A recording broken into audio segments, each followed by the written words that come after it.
Hey, true crime fans! Tired of ads interrupting your gripping investigations? Good news! With Amazon Music, you have access to the largest catalog of ad-free top podcasts included with your Prime membership. After all, ads shouldn't be the scariest thing about true crime. To start listening, download the Amazon Music app for free or go to amazon.com/ad-free true crime. That's amazon.com/ad-free true crime to catch up on the latest episodes without the ads.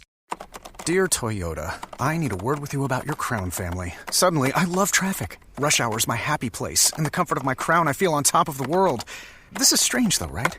The captivating Toyota Crown family. Toyota, let's go places.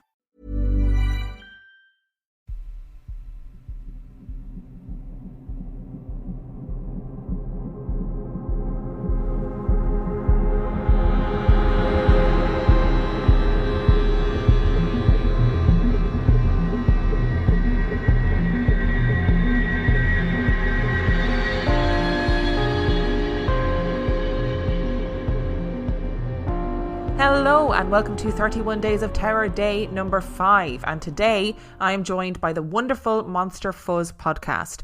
Monster Fuzz podcast is a place where you and yours can listen to weird and wonderful stories on all things paranormal, cryptozoological and just downright strange. Join Rob and Eamon, a pair of Irish idiots, as they uncover Bigfoot, ghosts, El Chupacabra, haunted places, giant spiders, black dogs, aliens and any other eerie encounter you can imagine.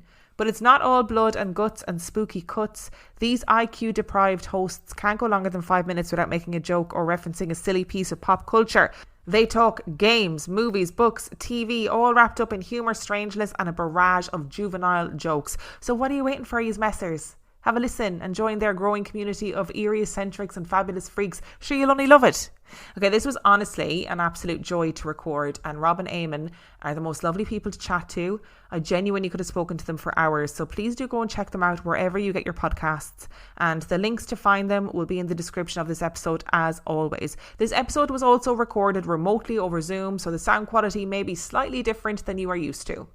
I am joined today in the virtual studio by the wonderful Rob and Eamon. Hello, who are you? Why are you here? Tell me about yourselves. Not quite sure who I am, but people that listen to the podcast know me as Rob, one half of Monster Fuzz. With me is the other half. I'm Eamon. I'm not sure why I'm here. We don't know who he is, so there we go. Yeah, we are a cryptid, paranormal, spooky podcast, much the same as yourself, actually, Emma. And as we were discussing there previously when we were recording, we actually share a lot of the similar topics and things that we talk about. So yeah, it was always a good fit to kind of have a chat, I think. Yeah, it's amazing, isn't it? When we went back and looked through each other's catalogs, it was like, oh, we do all the same things.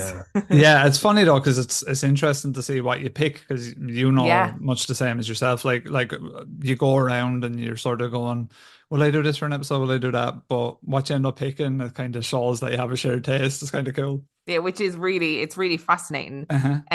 Before we go any further, this is the most important question you'll probably ever be asked in your life. So I need you to think carefully about the answer, because if you give the wrong answer, people they'll just turn off. Oh, okay. They'll be like, fuck those guys. We're not doing Pressure. this. They'd be right too. What's your favorite horror film and why? You take it away, Emma. Favorite horror film? I'll bathe in the pressure for a while. Yeah, you think for yourself there. It's not really a horror film. Well, my favorite horror film is probably Halloween, because it's the one that had the most impact on me, as in it terrified me. But my actual favorite film that's arguably not horror is Deep Blue Sea, which is the movie about the smart sharks. Which I only watched that recently. It's actually a masterpiece. Do you know what they say about RoboCop? It's I can't remember the proper name for it, but if you watch it backwards, all the scenes line up. So there's some name for that movie. It was I think Paul Verhoeven directed RoboCop, right? So it's like this perfect sort of schlocky, pulpy sci-fi movie. I feel like Deep Blue Sea is that for sharks. And it's got a parrot. So I don't know what it's got a parrot. Sharks and a parrot. LL Cool J avenges the parrot. That's perfect. I mean, yeah, that's pretty cool. I'm of the more I'm into sci-fi horror, probably. I'll give you one, but you call it a true horror. Some people don't like this film, but one of my favorite horror films is Insidious. I don't know how you feel about that, Emma. What do you think of Nah, I Insidious? don't feel great about Insidious, Yeah. I have to say. No, I It's the Darth Maul at the end in the Mm. fucking see. I in his like a bit of workshop. Darth Maul. And That was, you see. I tell you what I liked about it was it was kind of the angle that I liked about it was that it was like a sensory overload at the beginning, right? Yes. There was so many weird angles that they were trying to throw at you, where it was like first it was like that little spooky boy running around, then you got the that's weird creepy. music, Yeah. then you get the jump scares, and you And get the that was whole. really scary. All of that was Was really done really scary. well. But it did, yeah. Towards the end, I get you. That imagery at the end, I'm like, no. But I do prefer probably sci-fi horror. So the first Alien film is I would Mm. class as kind of a horror film. Event And Horizon is a pretty good sci-fi horror, yeah, actually. Yeah, and The Thing. Have you seen The Thing, yeah, the Thing's original? Yeah. brilliant. Yeah, like Yeah. I think I those watched it when I two, was way too young. same. So I Mm. think those for me, the sci-fi horror is definitely what I'm into for sure. I have another question for you that wasn't on the list, so I'm just going to throw it Yeah, at yeah. you. Go for it. We're going off the rails already. Oh, go Let's do wild. it. Have you seen the film Dog Soldiers? Yes, I haven't. yes. Dogman is real. It's more of a documentary, in my opinion. No, I have. I think it's great. I had heard about it for years, and I had never seen it, and I watched it. I want to say relatively recently. Dog Soldiers is genuinely one of my favorite films ever made It's across all Oh. genres. it's It really is good. It is fantastic. really good. Yeah. Yeah. And when you go back and watch it now, it's like some of the scenes genuinely look like they're shot on somebody's iPhone 1. Yes. It's Oh, like okay. it's not great. Mhm. But Sean Pertwee is in it. Mhm. He does a great speech about the devil and then glues his own intestines back into his body. What more do you want? What a Yeah. time to be alive. If only LL Cool J was in it, it would have Oh, and been a a parrot. 10 out of 10 and a Yeah. parrot. Yeah. Yeah, no, Um, dog. So it's probably the best. Obviously, there's the Howling and blah blah blah, but it probably is the best werewolf movie Yeah. ever, right? Yeah, Yeah. No, it is absolutely not probably, it is. you're right. It's a You're right. I take fact. that back. It is. Thank you. So in terms of Monster Fuzz, Mhm. what is you've spoken about the general premise, you do cryptids, you do paranormal stories. Why did you guys start the podcast in the first place? So basically, myself and Eamon, for as long as we've been friends, it's 18 years now, which is fairly scary thought actually that we've been friends, because me and Eamon aren't like school friends. We met when I was like 17, 18. So there's a hint at my age. So we're friends 18 years now, and immediately, you know yourself when you bump into someone new, if you have a similar interest and you're like, this is what we're going to chat about. For us, it was cryptids. Actually, was one of those. I just things. imagine you guys going around like a party, house party. So Yeah. metaphysical Bigfoot. Yeah, Anybody? exactly. We watched one of the high low points of our lives together is watching a movie called Chupacabra that I had bought on DVD from like when they used to have DVD shops or whatever. And it's just about like these chupacabras on a boat. I think it was called Chupacabra. Yeah. What, It's a like for fitting name. leisure? Yeah, Why are they on a just boat? chill out. I think it's just a cruise. There was like Chupacabra does miles. Channel Line. Disney Very- cruise. Yeah. No, I think that was it. It was literally, we always had an interest in something like this. Myself and Eamon had done podcasts and things like this before. We've done, YouTube and Eamon podcasts as well. So we kind of said it was actually a lockdown project. Lockdown happened. We couldn't see people. So we said, why don't we just start a podcast? And 4 years later, still doing it, having the crack, do you know? Yeah, and you guys do, like we were talking earlier about, you guys do kind of a lot of in-person stuff, like you go on hikes and stuff. Yeah. I've seen that on Instagram. Mhm. It's pretty amazing.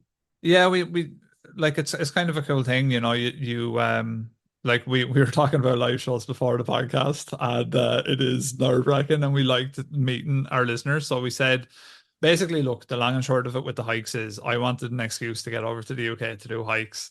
And the best way to do it was to do it through the podcast, get a chance to meet up with people.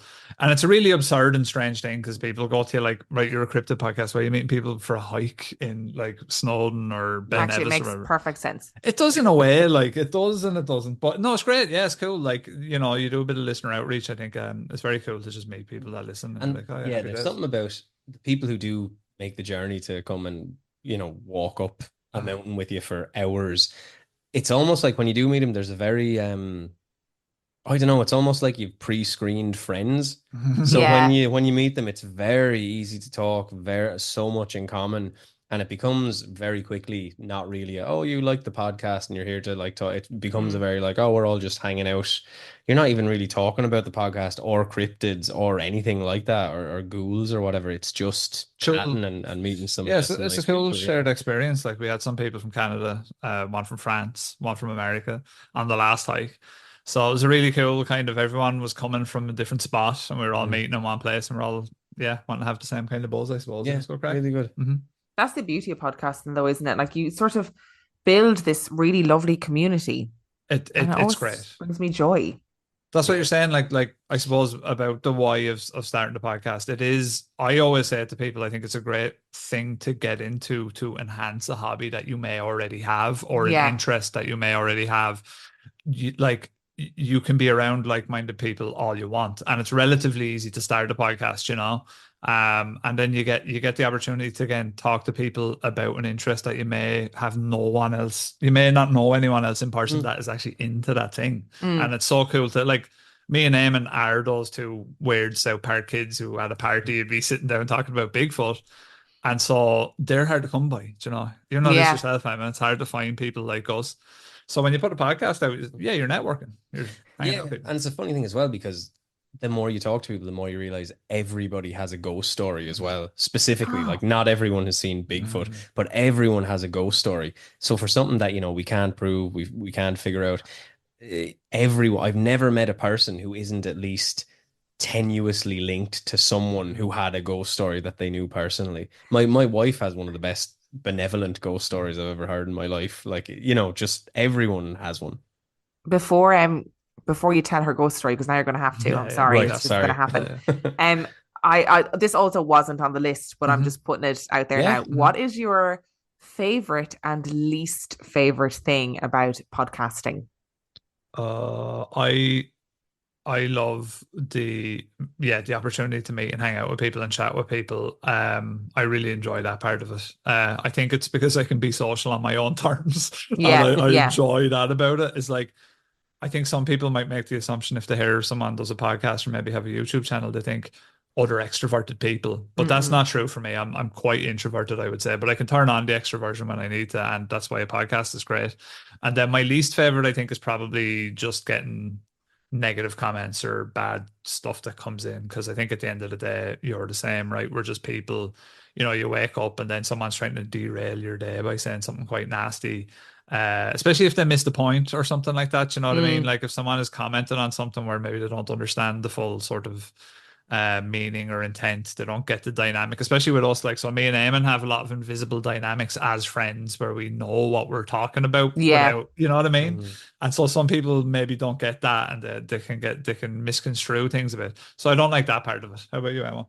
I think I like it because we're very goofy and try to make each other laugh a lot on the podcast. So every now and then we get into like giddy secondary school kind of things where we can't stop laughing about something really stupid and you're crying. And I love hitting that because it's so rare. Like, I'm nearly 40, so it's so rare that you ever... You're like, I'm grown up now, I don't laugh anymore. Not like that, so like it's really fun to get into that, because it's when that was something that would have happened every other day when you're in secondary school when you're a kid. So I enjoy that. My least favorite thing now is that I now casually bring up things like Mothman and Bigfoot when I'm in work, not realizing how absurd it sounds to everybody else. So we had like a meeting the other day, and there was some talk about basically just the challenges and the customer base and blah blah blah. And I was like, look, it's a very tricky time. I said, people are unsure of what's going on with the government, the cost of living, blah blah blah. And then I just casually went, and sure, the USA are bringing out all these videos of UFOs, and they're saying that, you're talking about the war in Russia, and then you just sweep into like, and sure, aliens might be real now, or maybe it's technology we don't even know exists.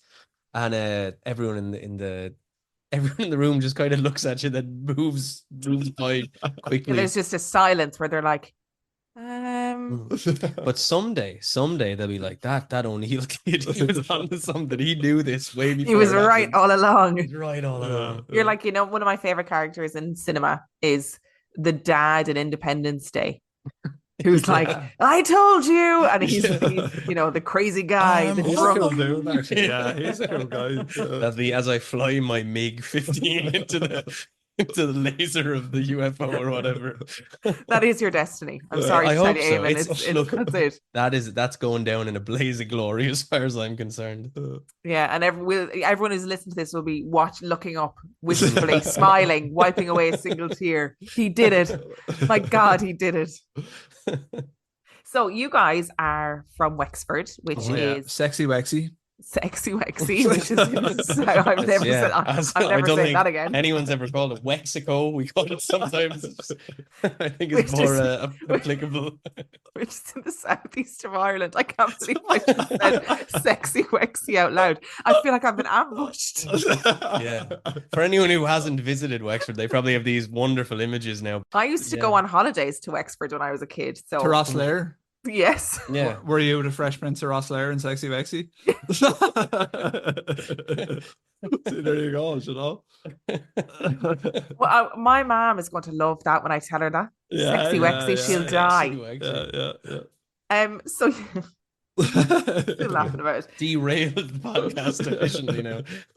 So have you got a favorite legend or ghost story about your local town or village in Sexy Wexy? I just said it again. You can have that one for free. Sexy Wexy. Davy the snail, probably. Oh, the day of the snail. That's a Monster Fuzz legend. That's a Monster Fuzz legend. It's a kind of a character we created by mistake. Yeah. Who was just a lad who liked listening to reggae and was kind of a snail. So we basically we didn't put a lot of thought into it. What we basically did back in the day was, you might remember in Leash, you'd have these local legends of people that would go around and that have a name, right? And so everybody has a name, and that is one thing that does not translate over. The nickname culture of Ireland is unmatched. No, so we did have this guy called Davy the Snail, and was he a load of snails in a trench coat? He's just he is now. He is now, but back then he wasn't. He was just basically this guy with a big hiking backpack, and he used to like blare UB40 from a boombox, and so everyone called him a snail because he had the big backpack. But basically, over the years in the podcast, we mentioned him just having the crack just as a name, and again, like you said, like people are listening and they pick what they want from it. And David Snail just became kind of a character. So we actually did a little David Snail episode where we called it the Day of the Snail, which kind of matched with the name as well, which is pretty good. And then one of our listeners drew like a sort of an emblem of Day of the Snail, which I'm considering getting tattooed on me at some point. Yeah, and I'll try and redeem myself after Sexy Wexy, and I'll be like more serious now, and I'll say Loftus Hall probably. I think is like, and I think we've done an episode on Loftus as well. Loftus Hall is very much the sort of the go-to opener to anyone that has to go to Wexford. If you were to go to Wexford and check out something sort of paranormal or unusual, you would definitely look into Loftus Hall. I'm not sure what conclusion you drew from Loftus Hall yourself, but for us it was kind of a sad tale, actually. It was what it seemed. And it's kind of one of those stories where folklore mixes with something quite tragic, and so you're like, as well, burying the topics and transgressions of the time. And a kind of, I suppose it shows you how sometimes folklore can start very easily over something.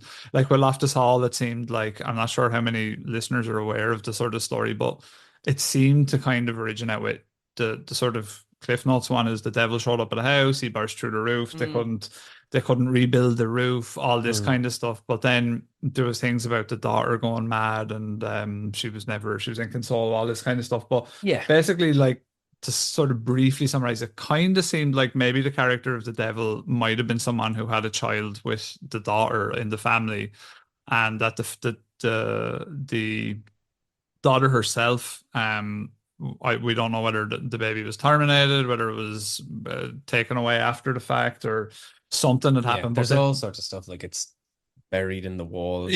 And buried in the walls, it's very Poish, but there's also, we did one on the Scottish castle recently, the monster of Glamis. And that has a similar thing, but that's actually, there's some basis in reality of people being bricked into certain rooms. And the more you look at these things, there's actually a very similar one with the idea of the devil playing cards features there as well. And you notice these things kind of they seem to replicate themselves in different cultures. But I do think as well with Loftus Hall, especially, there's a real tragic, when you get outside of the actual, oh my God, and he has hooves and you drop the car and you burst through the wall, when you get back to what that actually may have been concealing in regards to the daughter being locked away and all the rest of it, it's actually quite tragic. Yeah. And scarier than the actual idea of the devil appearing, when you see that people who can love and care about someone can do something like this if they, you know, transgress a cultural taboo at the time, I guess. I think that sometimes folklore and ghost stories make reality more palatable for people. So you're, you know, you have this terrible story of this girl who is maligned for whatever reason, and this man who is sort of entered into her life, and blah blah blah blah. People don't want to talk about that. But it's easy. It's almost easier to say the fucking devil came and blasted a hole through the roof and it was his fault, but it wasn't. Humans didn't do it. No. I often find that with plantation houses in America, the stories are often that when you look into the ghost stories deeper, they're based in nothing. Yeah, and there's no basis for them at all. And I often think it's because what happened there is so hideous that it's easier to present ghost stories than it is to face up to the reality of our own history. Absolutely. There could be some name swapping as well. Like there could be things like, you know, where they're changing identities. They're maybe making some of the people more fictional, especially if they're like perpetrators or something like that, to try and, I don't know, maybe protect themselves a little bit. Like they're not directly naming someone. Say in a story like the woman in Loftus Hall, it definitely seemed like whoever that person was that showed up at the house, and like, well, we'll never know for sure, but it definitely looked like kind of he could have possibly fathered a child with the woman from the house. So yeah, maybe they're changing his identity, that he's the devil, he's this evil character that showed up and he was suspicious. And you kind of use stories to dehumanize people.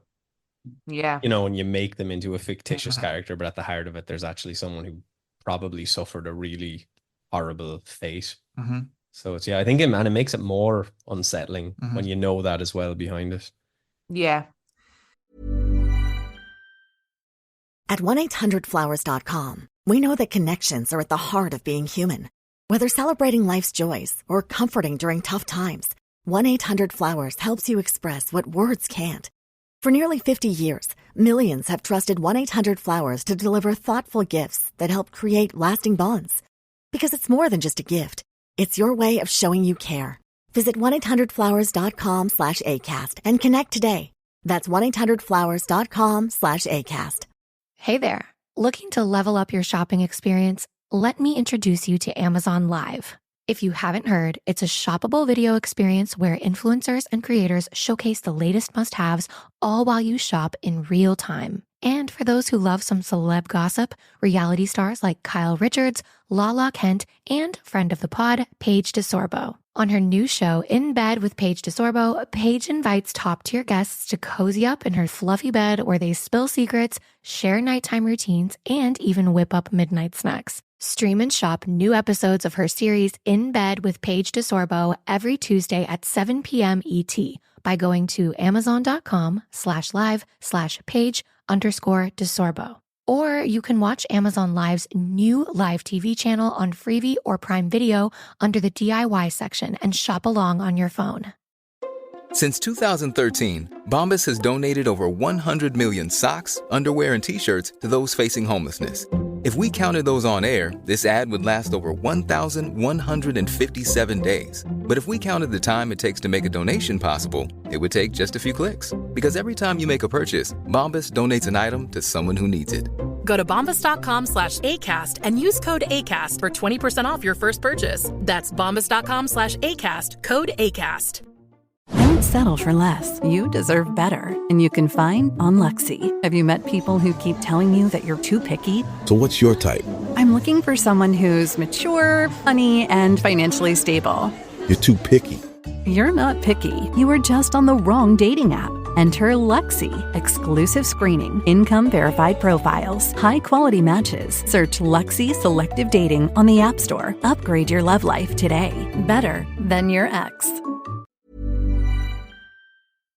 Do you guys have a ghost story or a story that terrified you as a child? We're talking about watching movies much younger than we should have, and I think for me, I didn't have a real ghost story, but I think what terrorized me was Alien, just that creature from Alien. I think I watched Alien when I was about 8, and I was just terrorized like for probably 2 or 3 years, where I had to like basically grow out of my terror. I think that was probably it for me, like that, and yeah, I never had like. Because I was trying to think about that, and I don't think there is many that I had. How about you, Emma? Did you? I remember they used to show Are You Afraid of the Dark? I don't know if you're familiar with that. It was on like RTE2 back in the day. I only had the terrestrial channels like any red-haired Irish boy. But so it would be like, a half-hour story, goosebumps type stuff. And it was on a Tuesday, and I remember it would be over at 6 o'clock, and then I would just hang around with my ma until it was time for bed after I watched this. So it could be it could be a vampire, it could be a ghost, it could be a monster, it could be whatever, but monster of the week type thing. And so I was kind of trying to think of it from her point of view, and she was like, "Why is it every Tuesday my son wants to like talk to me about everything? He wants to do the dishes with me, blah blah blah, and then on Wednesday he's just a little bollocks again." But that was, yeah, I had a recurring motley crew of ghouls to keep me company. I was a very spooked little kid as well. Like I was afraid a lot, I think, of ghosts and all that sort of stuff. Do you think that's affected you in your, in your adult life? A lot of people didn't think I'd make it this far. A lot of people thought I shouldn't, and they might have been right. But yeah, no, I think until I was probably well into my 30s, I probably had a generally nervous disposition, which I don't know what happened, but now I sort of don't care about anything. But yeah, I was always just nervous, just unsettled. I mean, I still unhinged, you might say. sleep with a nightlight, so Really? It's funny, yeah. Paula does the same. Like tonight we're recording, so I won't be home till later, but she has the door open. She has a little sheep that she calls Dolly, and he acts as a weight to keep the door open. And yeah, she'll have the light in the hall on. Yeah, I don't know what I don't know what I think is going to happen. If it's light or dark, Yeah. that alien's coming for you. That's true. The xenomorph is going to get you. He doesn't care about no nightlight. No, he doesn't care at all. So if one cryptid was proven to be real, only one, you get one cryptid. What cryptid would you want it to be and why? I think initially I was going to swing to Bigfoot, but I actually think the Loch Ness Monster would be cooler, right? Because you like the prehistoric, so I thought it was going to be that or Mekele and Mbembe. Yeah, I like the dinosaurs. Dinosaurs. Our very first episode was have you heard of Mekele, Mbembe? Dinosaurs in Brazil, was it that one? The Congo. In the Congo? Yeah, so it was basically sort of a Brachiosaurus type dinosaur, or a Brontosaurus maybe, that was alleged to have lived in Africa in the Congo. It was cool, there was some cool local folklore about it, some cool stories, interesting stuff where they differentiated between the locals were saying, no, it's not a rhino, it's not an elephant, it's definitely none of those things. And it was those kind of cryptids for me that kind of got me into it, because I was like, oh wait, there is a lot of places out there that are probably not very well explored. So you're like, oh, maybe, who knows? I mean, obviously, the more you do research, actually doing the research for episode 1, I think way back when, was the thing that kind of confirmed for me. I was like, oh wait, they're probably not a thing at all. Like I was like, I'd rather live in ignorance, But Yeah. that was, yeah. So any of the dinosaurs, but Nessie in particular would be cool, simply because there's been so much effort put into trying to find him, and obviously he's not up there. But Sorry, she. Sorry. Thank you. I assumed the gender of the Loch Ness monster. She's a she. Yeah, and she is up there swimming around happily, I hope. But you've been up there yourself. Doesn't seem like it could be. I don't think there's any way. But when I did my Loch Ness Monster episode, right, my conclusion was there's something fucking big in that lake. Don't know what it is. I mean, they didn't know. They're the most abundant species of fish in the lake. They didn't know it was there until relatively recently. Yeah.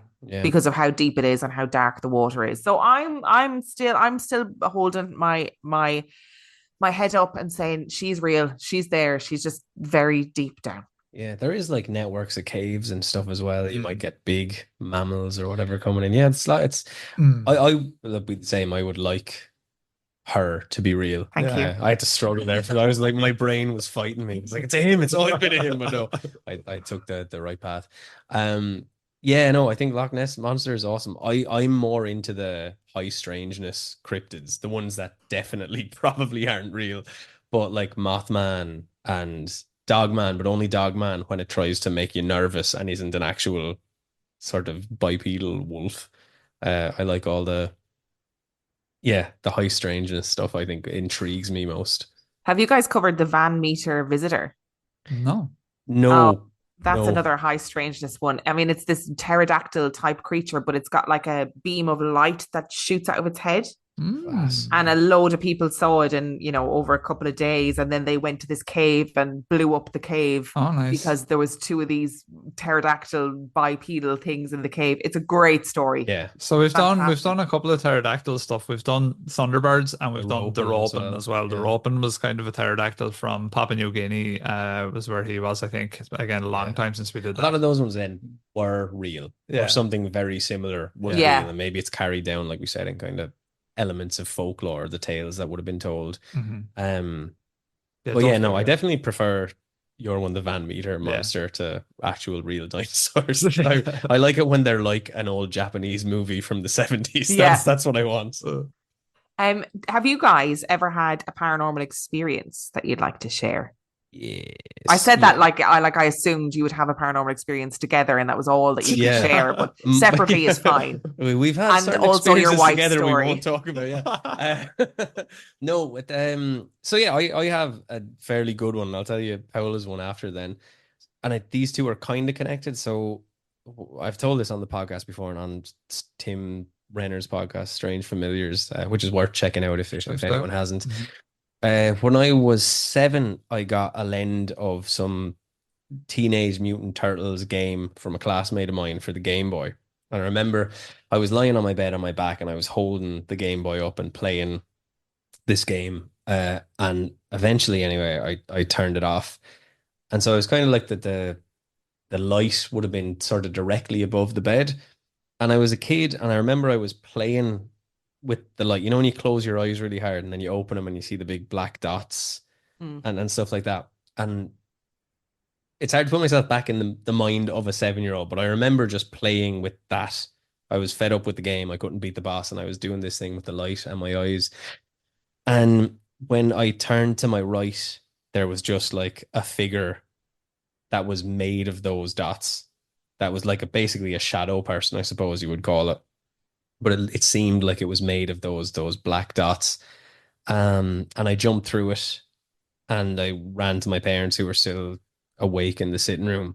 But I didn't tell them what had happened. I didn't tell them that there was like a ghoul in my room or whatever. And I just went back to bed, I suppose. I just hung out with them for a minute maybe and then went back to bed. I don't really remember. But funnily enough, I didn't remember this until relatively recently when we were talking about stuff like this. And I had another experience when I was 18 and I used to have a closet that was opposite my bed. I had like bunk beds at the time for some reason because I think I wanted them when I was 11 to make forts. And then I was 18 and I just still had them. Yeah, I made some pretty sick forts to be fair. But so I had a CD player inside the closet and it was one of those LCD ones, the 3 CD changers. And, they would make those stupid little swirly things and there'd be like a green light coming from it. And so the closet was open and I had a towel hanging off the left, as I was looking at it, the left door. And I was lying in bed and I kind of saw the towel twitch, I suppose is the best way of describing it.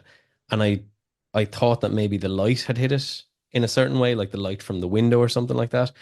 And so I was kind of moving around to try in bed, just trying to look at what I had seen or try to make sense of it. And as I was doing that, this again shadow thing just walked out from where that towel had been and sort of disappeared or dissolved from the ground up as it got to the brightest point of where that sort of green light from the CD player bin. So it's probably only 3 or 4 steps, and then it just sort of dissolved. And then I just turned all the lights on and didn't sleep for the rest of the night. So they were my 2 you know, there's other little bits and pieces, but they're the two like actual ghost stories. Well, that's very scary. I live on my own, and now I'm like, Mm. fuck, To be looking over my fair, shoulder. they lovely owl shadows now. At the end of the day, very little harm in them. They were lovely lads, never caused me any harm. They've given me fodder to talk about ghost stories for most of my adult life. So, a good group of lads, in my opinion. What do you think they are? Yeah, Shadow creatures, shadow figures, whatever they are. What do you think they are? I don't know. Like there's part of me that thinks it was an overactive imagination of a 7 year old is possible. And there's part of me that thinks maybe I fell asleep and didn't realize I was asleep Yeah. when I was kind of a bit older. It doesn't seem that way. Like usually you're aware that you're asleep, but you know, what makes more sense that I actually saw this shadow entity or that I fell asleep for a second and dreamt it and didn't realize I was asleep. Mine was similar as well. Like that was my story as well as a shadow person. And again, it was at a time where like I was always into cryptids, but wouldn't have been as mad into the paranormal side of things. Like just it was kind of a casual thing where it wasn't really on my radar, to be honest, to be even, you know, it was before the time of podcasts and all that. There wasn't really talking to people much about this sort of thing. And just lying in bed one night and I was looking out, like the way my bedroom was orientated was kind of like you could see out the door and there was a little small hallway and you could see kind of into the bathroom. And so an ex-girlfriend at the time was actually in the mirror and she was looking in the mirror and kind of leaned over and she left the bathroom and went into the kitchen and like I could see the kitchen light was flicked on. And where she had been looking into the mirror, there was basically a shadow of a silhouette very similar to her in that position, kind of looking into the mirror. And I had opened my eyes and I was like, that's weird. And when I closed my eyes again, I was like, but the light is on in the kitchen though, so it's definitely not her. Because in my brain, I was like, oh, you're just, you know, you see her there, and that's what you're thinking it is. But yeah, that was the only experience that I've had as an adult where I was like, oh, I actually can't really explain that. I don't know what it was. Again, like you're saying, never really had any moments in my life where I was like, oh, that's happened again. Or, oh, maybe I was asleep and I woke up. Like I've never had that. And you know, that happens every day, you know, Yeah. you do something like that. So yeah, for me, I thought it was really strange. You know, I would have been sober at the time. It was, you know, just a fairly typical kind of thing. But yeah, I think the shadow person one, yeah, it's funny that both of us have had that kind of story, that Yeah. shadow person thing. The only thing that I could speculate that they are is maybe some kind of mimicky entity or perhaps some kind of a soul. If you're wanting to get deep into it, you could say maybe Yeah, it's yeah. something. I Or don't know. I'm only speculating here, but at the time, and I didn't know this at the time, but I put things together later on where the person that I had seen that had the shadow person there had also had like a I think it was like a sister that would have miscarried, like it was a miscarried birth, that so she would have been around the same age as her. To just totally speculate and say, is it some kind of spirit or something Yeah. that's similar to her? That's maybe it's around her, maybe it's a protector, maybe, you know, like I didn't necessarily take something sinister from it either. But that would be a pure speculation on my part to just be like, because actually, when we had Brother Richard on the podcast recently, he was sort of saying that some of those entities are probably just like they haven't left yet. They've still yeah. got there's a reason why they're And then around. some of them he said as well, they're they have he described it as an entity that has agency but isn't based on something that used to be alive or a demonic thing. It's like maybe something has happened here because I guess we're in Ireland, right? So everywhere you step there's bones Yeah. somewhere under the ground, right? Where I live or where my parents lived, it was near to an old hospital which would have been an old workhouse. So you imagine maybe there was, I don't know, there's no graveyard there, but a lot of people obviously died. Did they die nearby? Is there sort of, Mm. again, shooting off the hip here? I'm just speculating. Um, but yeah, it was a yeah, you could put it down to something like that. Then you can go wild and start thinking it's an interdimensional thing or an echo from the past or Mm-hmm. someone Yeah. someone selling tickets to look at the reality show of here's the lads asleep, which ghosts must Very find really boring. interesting. Yeah, you know. Maybe There's to not a them it's lot the going best thing on. ever. You know? I always say that on the podcast when people send in stories. I'm like, why are you going in looking at Yeah. fucking children when they're sleeping? Give it a rest. Yeah, yeah. Do something else with your time when you're dead. It's fun. That's my dad's reason for not believing in ghosts is he always says, but sure, what are you gonna do? Just like open doors forever. Just open and close door and turn off and on lights. He's like, why would anything do that? And it's a solid argument to be fair. I mean, it is. I have to say. Very There's a rational. lot of depth to that argument. Yeah, that man knows the crack. Now he would tell you himself he's seen weird stuff, but he's very rational, so he'll always be like, "No, sure, will you stop? I was on the Jemison." You know, he'll have an excuse for us. It's funny. I love stories where it's just a weird, isolated incident, and you're like, I have no idea where. Like, this hasn't happened before. It hasn't happened since. I have no idea what this means. I had a weird one a couple of years ago, a good few years ago now, and I was living in a different house, and I am a go to bed at 9 o'clock in the evening kind of girl, you know. All right, just past your bedtime. I know, yeah. It's now 20 past 10 for people. The liminal time. Christ, it's late. So I go to bed early, and I went to bed early, woke up about an hour later, and it was the weirdest thing. I woke up and my room was pitch black. Like I can't even describe how that, like, it was pitch black, and it felt like I was in a vacuum. Like, there was no sound, there was no nothing. And I live in the city, right? So there's street lights outside, whatever. And I was like, how fucking weird. And my door was open and the hall light was on, but the room was still pitch black. It was the strangest thing. So went back to sleep. The next morning, I said to my husband, the weirdest thing happened to me last night. I was like, I woke up and the room was pitch black. And he was like, I came up to bed and I stood outside the room and the room was pitch black and there was no sound. It was the weird. He was like, it was the weirdest thing. And I was like, oh, I thought I dreamed it. And he was like, no, you didn't. Oh, because I saw it too.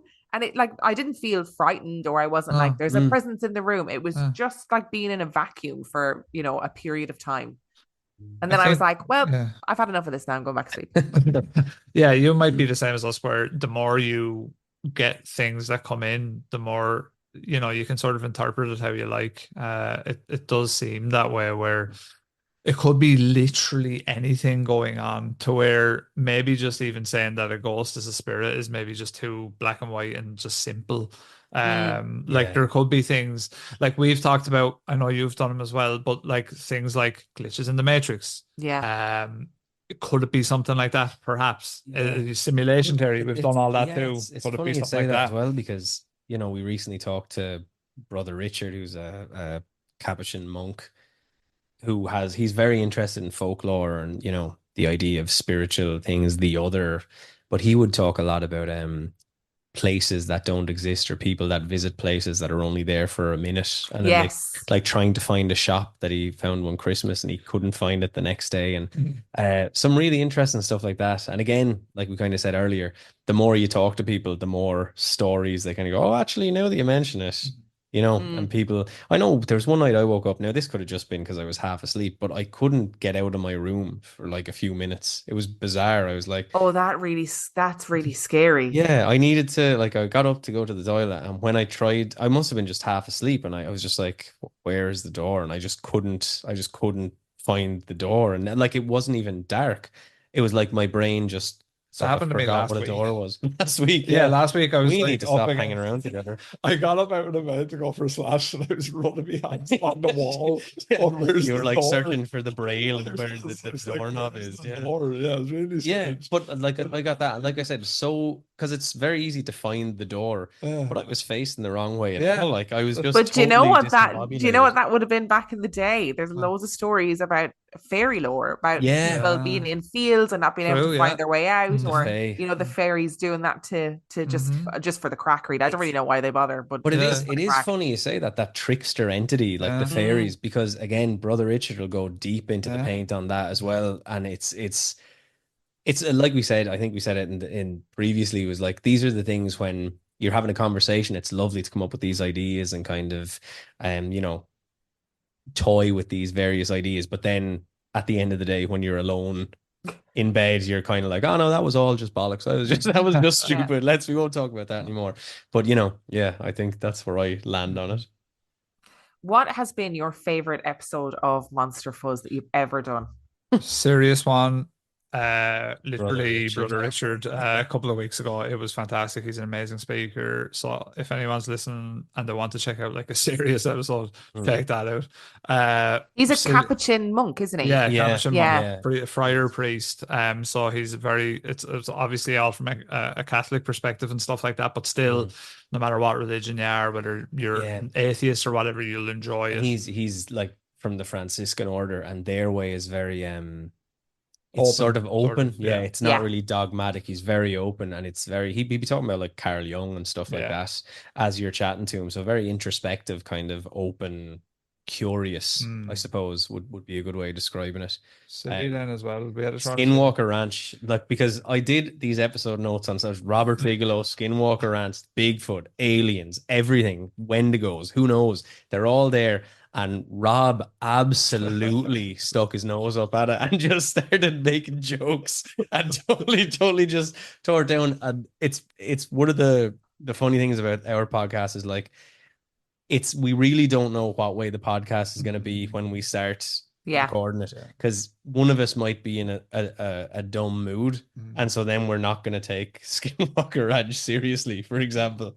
But yeah, you definitely tore that one asunder. But it's a really fun episode. It's just, if you want to hear about Skinwalker It's Ranch, wild. there's not a lot there. Yeah, that, and then there's one, I can't remember actually the episode. It's a ghost. It's actually, I think it's Ghosts in Lockdown is the name of the episode. And basically towards the end of the podcast, I got annoyed because Eamon had his laptop used to, the screen, this is when we recorded remote, it would go off after an hour, like it was like some kind of, I don't know, like time bomb. I think my work did a fire sale and sold me like a Dell, a big huge Dell like CPU for like 10 quid or whatever, which barely worked, but it was the only way I could record the podcast for the early days. And he was getting like, I was getting annoyed at this because I'm in the middle of the podcast and he's turning around to me going, "Oh, my monitor's about to shut off." And I'm like, "Hey man, we're in the middle of recording, man."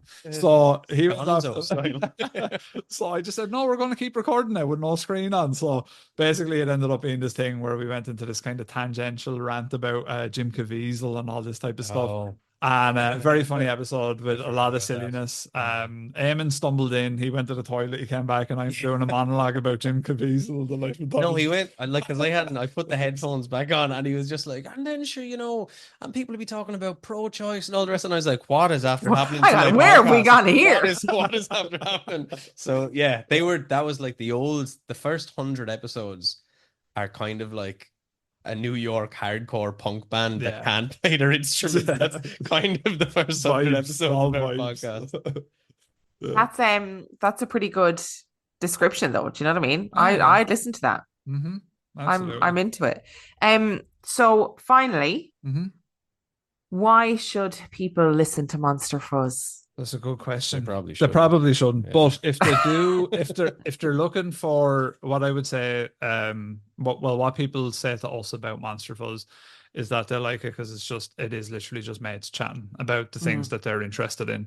And sometimes that can be for the better and sometimes that can be for the worse. Sometimes, we won't stay on topic as much as, say, a very focused pod or anything like that. But I think that's probably our strength, is that we're just two mates having a crack, talking about things that we like, and so anyone that's interested in that stuff, and maybe they're like we talked about earlier, and maybe they don't have mates that are into this kind of stuff because it is kind of more of a niche topic.